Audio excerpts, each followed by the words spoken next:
मस्त थंडी पडायला लागली आहे आणि या थंडीच्या सीझनमध्ये मुरमुरा लाडू नाही केले तर मग काय। तर इथे गूळ खूप छान आहे थंडीच्या सीझनमध्ये खाणं आणि मुलांना काही ना काही या अशा कारणाने आपण गुळाचे पदार्थ खायला घालू शकतो। तर झटपट इथे बनवून घेतलेले आहे मुरमुऱ्याचे लाडू। तर आज मी तुमच्यासोबत अगदी सोपी पद्धतीने झटपट कसे बनवायचे ते शेअर करते आहे। इथे सगळ्यात आधी मुरमुरा मी भाजून घेते आहे। अगदी पॅकेट जरी तुम्ही नवीन फोडणार असाल तरी ते थोडेसे भाजून घ्या आणि जर जुनं पॅकेट असेल आहे वापरलेले मुरमुरे असतील आहे तर थोडेसे चिवट झाल्यासारखे ते होतात। त्यामुळे इथे मंद आचेवर अगदी लो याच्यात तुम्ही ते व्यवस्थित भाजून घ्या। अगदी क्रिस्पी होतपर्यंत ते व्यवस्थित भाजून घ्या। तर मंद आचेवर एकदम छान बघा असं पटकन क्रंची होईल इतकं व्यवस्थित तुम्ही ते भाजून घ्या। इथे आता उतरवून घेते आहे आणि बघा थोडासा रंग चेंज झालेला आहे, थोडासा खमंग रंग असा आलेला आहे, अगदी पांढरा शुभ्र नाही आहे। आता बघा इथे मी लाडू गुळचा वापर करते आहे, त्याला असा व्यवस्थित बारीक बारीक चिरून घेते आहे। एक वाटी मी इथे गुळाचा वापर करते आहे, त्यातच अगदी पुरेसे होतात। जर तुम्ही खूप जास्ती गोड खाणारे असाल आहे तर थोडं जास्तीचं गोड पण तुम्ही इथे घेऊ शकता। मला इथे एक वाटी अगदी पुरेसं झालेलं होतं, अगदी छान, खूप गोड पण नाही आणि खूप फिके पण नाही, असे छान व्यवस्थित प्रमाणात गोड झालेले होते। आता बघा त्याच कढईमध्ये मी इथे गूळ थोडासा मेल्ट करून घेते। इथे काही गुळाचा पाक करायचा नाही आहे, कडक गूळ करायचा नाही आहे, चिक्कीसारखा गूळ करायचा नाही आहे, आपल्याला फक्त मेल्ट करून घ्यायचा आहे आणि छान उकळी आणून घ्यायची आहे।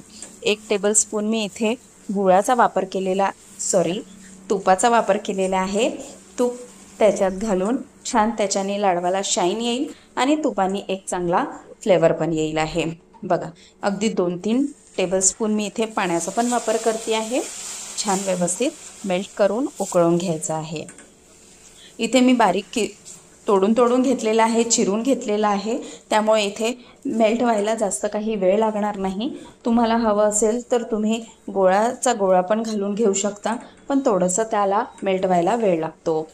आणि बघा साईडने काढत जायचं आहे, त्याला मेल्ट होऊ द्यायचं आहे, व्यवस्थित गरम होऊ द्यायचं आहे। बघा गॅस इथे कमीच ठेवायचा आहे, जास्तीची गॅस वाढवून घेऊ नका, कमी लो याच्यावरच तापवून घ्यायचा आहे गूळ। अगदी जर लागून आला तर जळकान अशी फ्लेवर येईल आहे लाडवाला। बघा आता सगळीकडे बॉईल आलेला आहे व्यवस्थित, इथे आपला गूळ व्यवस्थित बॉईल झालेला आहे। इथे आपल्याला पाक करायचा नाही आहे, म्हणून असाच छान सगळीकडनं बबल्स यायला लागले की आपण जे भाजून ठेवलेले मुरमुरे आहे ते इथे घालून घ्यायचे आहे आणि पटापट इथे व्यवस्थित सगळं मिक्स करून घ्यायचं आहे। गॅस अजून चालूच आहे, मी अजून गॅस बंद केलेला नाही आहे। सगळं व्यवस्थित परतवून घ्यायचं आहे, एक मुरमुऱ्याला छान व्यवस्थित गूळ लागेपर्यंत वर खाली करून घ्यायचं आहे। सगळीकडे गूळ लागेपर्यंत व्यवस्थित परतवून घ्यायचं आहे, त्यानंतर मी इथे गॅस बंद करणार आहे। बघा थोडंसं सगळं मिक्स करून घेते आहे व्यवस्थित, छान सगळीकडे गूळ लागल्या जाईल इतकं व्यवस्थित छान मिक्स करून घ्यायचं आहे। आता मी इथे गॅस बंद करून घेते आहे आणि थोडंसं अजून थोडं मिक्स करून घेते आहे।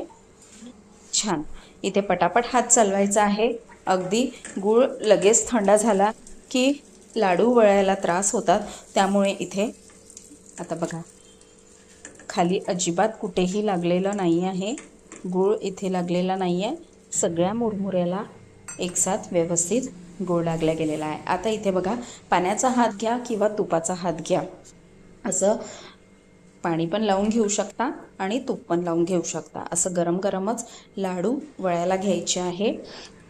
किंवा तुम्ही हातात पॉलिथिन घालून पण लाडू वळायला घेऊ शकता, पण इथे हाताला पाणी लावूनही व्यवस्थित वळल्या जातात। इथे आता बघा गरम गरम याच्यातच तुम्हाला पटापट वळवून घ्यायचे आहे, छोटे मोठे इथे आता मी साईजचा काहीच नाही, पटापट वळल्या गेले पाहिजे गरमागरममध्ये लगेचच, कारण थंड झालं की ते कडक होईल आणि लाडू व्यवस्थित वळल्या जाणार नाही। त्यामुळे इथे हात थोडेसे भाजतात, पण काहीच हरकत नाही आहे, एक चांगला पदार्थ खाण्यासाठी तेवढा हात आपण नक्कीच भाजून घेऊ शकतो, तर तेवढी आपल्या गृहिणींना सवयसुद्धा असते। असे मी सगळे लाडू बनवून घेतलेले आहे। बघा थोडासा साईज कमी जास्त होतो घाईघाईत बनवताना, तर त्याला काहीच हरकत नाही आहे. बघताना अजिबात लक्षात येत नाही कुठला मोठा आणि कुठला छोटा. हा बघा, एक हा व्यवस्थित साईज आहे, याच्यापेक्षा थोडा हा मोठा झालेला आहे. पण बघा, पाहताना अजिबात लक्षात येणार नाही तुमच्या की लहान मोठे झालेले आहे. पटापट बनवायच्या याच्यामध्ये थोडासा कमी जास्त जरी झाला तरी काही हरकत नाही आहे. असे मस्त लागणारे लाडू तुम्ही पण नक्की या थंडीमध्ये ट्राय करा. मुलांना काही ना काही प्रकारे गरम पदार्थ आपल्याला खायला घालायचे असतात आणि गूळ अतिशय चांगला आहे थंडीच्या दिवसांमध्ये मुलांसाठी आणि मोठ्यांसाठी सुद्धा. तुम्ही पण नक्की ट्राय करा. अगदी सोपी पद्धत मी सांगितलेली आहे आणि लगेच कोणी पण बनवून घेऊ शकता, इतका हा अगदी कमी पदार्थ लागणारा पदार्थ आहे.